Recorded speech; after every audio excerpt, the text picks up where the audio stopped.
Hello, this is Dr. Bob Evans, and welcome to our podcast, Parental Alienation from Couch to Courtroom and Beyond. We will discuss the resisting and refusing dynamic, commonly referred to as parental alienation, how you'll know it's happening in your case, and what can be done about it. Parental alienation can cause stress and trauma in high-conflict cases. These podcasts focus on how attorneys and mental health professionals can support families and children. Well, welcome back. Again, I apologize again for being so intermittent on these podcasts. It just seems that time just keeps flying by. I think this is episode 29 or possibly even 30.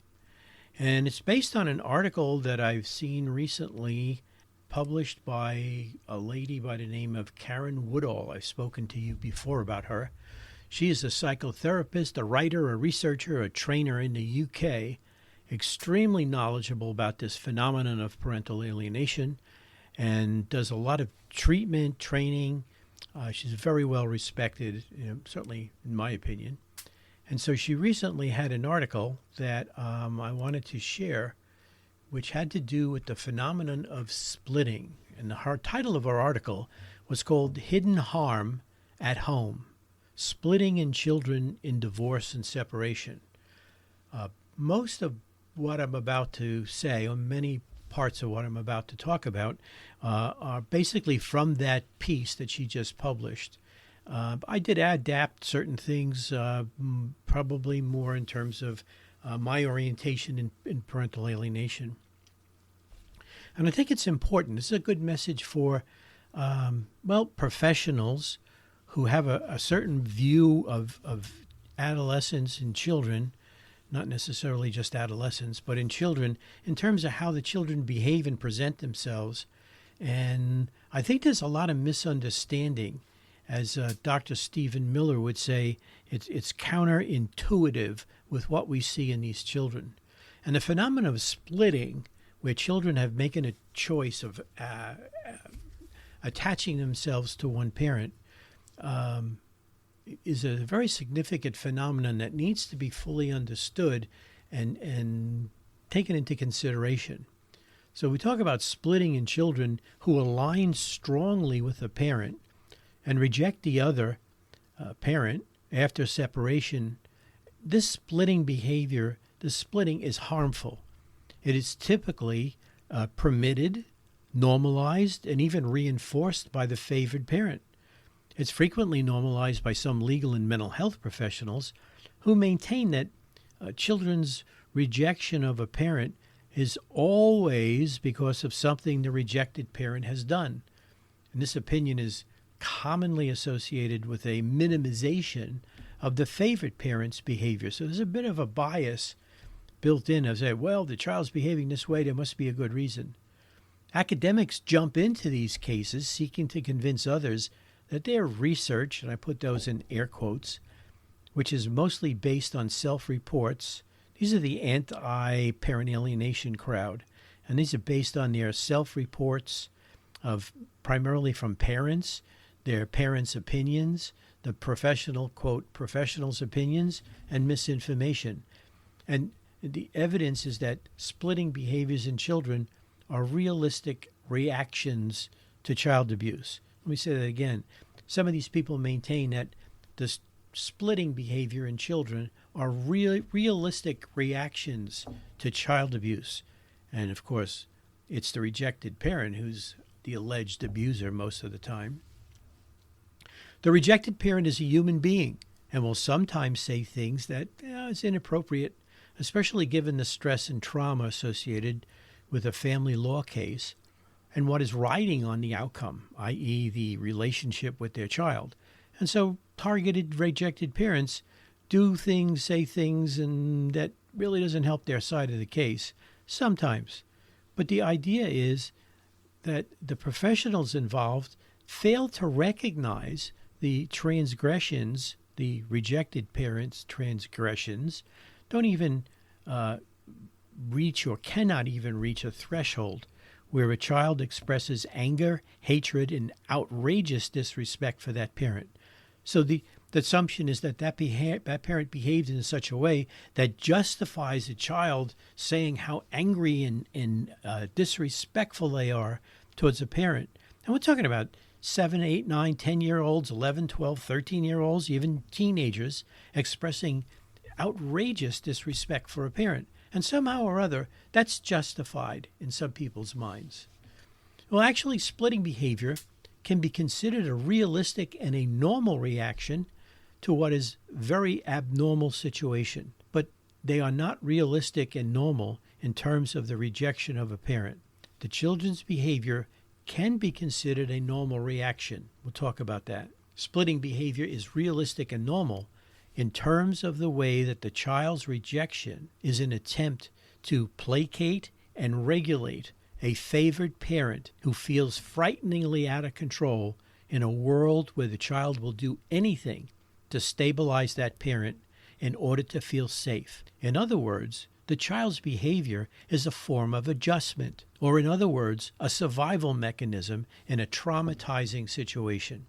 Splitting is typically not normal behavior in children over the age of about 3, although teens will enter into a developmental phase of splitting behavior as they progress towards a mature, integrated sense of self. And if you get a hold of Karen Woodall's article, she goes into some details in terms of differentiating different behaviors teenagers will display, and she distinguishes between normal behaviors and pathological behaviors. I'm not going to get into those today. I'm going to keep this relatively brief. But in other words, splitting is not normal behavior, is not normal developmental behavior, but more of a pathological adaptation in response to an environment which is putting the child under tremendous stress and pressure. People fail to realize this. When we see splitting behavior in children of divorce, the resolution depends upon the parents' interactions and their reactions to the child. You know, separation and divorce doesn't have to be as traumatic as we see in court cases. That's why hopefully most divorce and separation cases are resolved outside the court system, because rational people are resolving the situation in order to protect their children. Divorce and separation requires a child to adapt their attachment behaviors to each parent. This is true regardless of custodial and time-sharing arrangements for the child. Obviously, when a child moves back and forth between his or her caregivers, their world is divided into two distinctly different experiences. When parents are not able to recognize that this causes the child to make attachment adaptations, then the child's behavior in attempting to adjust might be misunderstood, pathologized, and actually blamed on the other parent. When children find themselves in the middle of two adversarial parents, they are forced into an attachment adaptation as they move between the separated parents. If the parents fail to overcome their differences for the sake of the child, they fail to help the child feel safe, and the child will, at some point in the transition between the two, find themselves feeling completely alone in attachment terms. In such situations, the gap between the parents is a terrifying place for children, full of emotional and psychological content that they cannot process because they do not possess the brain capacity or ego strength to make sense of this space around them. This explains why, virtually of any age, children are not equipped to decide which parent they should live with. And you'll hear arguments of saying, well, this child is intelligent, this child is socially mature, this child can do this or this child can do that. At 11, 12, 13, 14 years old, these children can make these kinds of decisions. That's not true. That's why we have child labor laws. That's why we have laws to protect children from abuse in our society. Children of outside of majority, they can't join the service, they can't go in the army, they can't go into a bar, they can't vote, they can't do a whole lot of things because those things can be harmful to the child. And so we should not allow in family law courts, allow minors to make decisions or even give a whole lot of weight to what the child wants in terms of which parent to live with. They're simply not mature enough to make those kinds of decisions.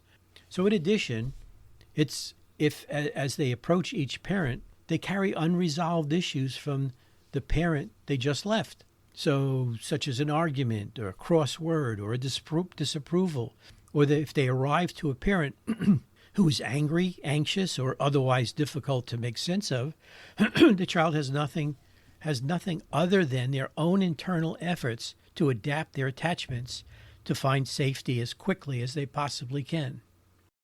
So while some say that shared parenting makes things automatically easier for children, sometimes shared parenting in circumstances where there is tension, anxiety, and an absence of parental collaboration around the child's needs is a classic situation where a child will find it difficult to adapt their attachment behaviors, leading them swiftly into the maladaptation seen when children enter into infantile splitting as a defense structure against impossible dynamics. Knowing about splitting and what is normal and what is not normal splitting behavior can be very helpful to parents and legal and mental health professionals. Teaching parents and professionals about the experience of children in divorce and separation helps to focus attention on the behaviors seen in all children in family separation, and especially those who struggle the most. We must continue to highlight how children's behavior when they are under pressure during family separation and how to differentiate those behaviors into what is within a normal expected range of adaptation and what is outside of that and harmful to children. This is about working in the space between the two extremes of denial and blame projection, and with the reality that some children are harmed by uncontained parental behaviors and need protection. I hope this was helpful to you all, and talk to you again next time. Thank you so much for joining us today. For more information on this topic, please visit www.drbobevans.com or www.naopas.com. We offer classes for both legal and mental health professionals to help educate them on the signs and strategies of parental alienation and how to move forward for a healthier environment for the children of divorce. Please visit www.naopas.com and sign up for our courses and use coupon code PODCAST for a 50% discount.